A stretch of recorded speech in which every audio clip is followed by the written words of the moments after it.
Hey kids, have you ever felt confused when your parents said, "You said it," but you actually never said anything like it? Or when your parent says you did it, but actually you didn't do it? Maybe someone told you, "I'm doing this for you," when in reality, it felt like they were doing it for themselves. That confusing and manipulative behavior has a name: gaslighting. Let's talk about what it is, why it happens, and how you can protect yourself. Gaslighting is a form of psychological manipulation and abuse where a person makes you question your sanity, perception of reality, or memories. It can happen intentionally. This is when someone wants to control or manipulate you. It also can happen unintentionally when the person truly believes their version of reality is true when, in fact, it's not. This is called delusion. Either way, it is a toxic human behavior and often caused by a personality disorder, which is a mental illness. In simple terms, gaslighting is emotional manipulation where someone blames you for things that aren't your fault. They want to maintain superiority and control over you. It's common in relationships, even between parents and children.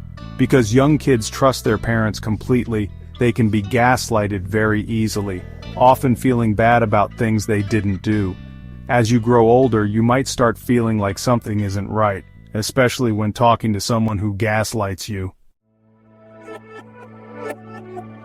Here are some common ways gaslighting might look: telling others dishonest things about you, making you feel like you're overreacting, lying to you directly, twisting your words, making you feel your thoughts are unimportant or invalid, blaming you for things you didn't do, avoiding taking responsibility for their actions.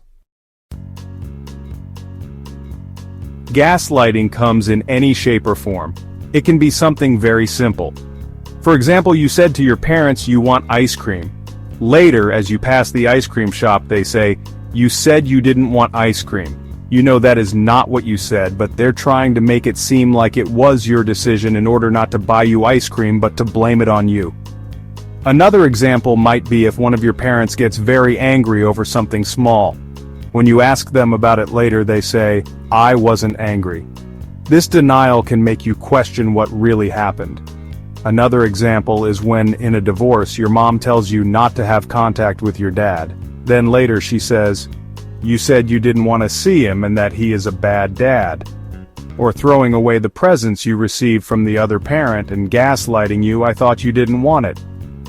Often narcissistic parents give useless garbage to adult children and say, "This is for you since you wanted it."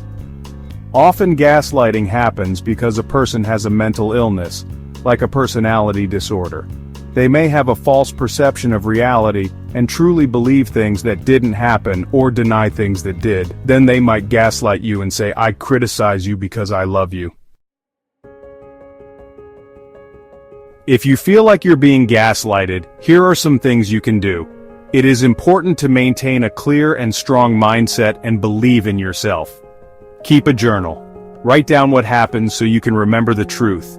Keep it in a safe place or text or email it to a friend. Have a witness. Have a good friend or sibling that is witnessing the event to verify that what you saw and your perception is correct. Take photographs or videos. Capture facts of events to avoid being tricked into thinking something else happened. Stay calm. Don't argue with someone who is gaslighting you, as it might lead to more manipulation. They do not have the ability to understand their own behavior. Talk to someone you trust. Share your experiences with a trusted family member, friend, or therapist. If you don't have someone close to you, there are hotlines and chat lines you can use for support. Gaslighting can be very confusing and manipulative.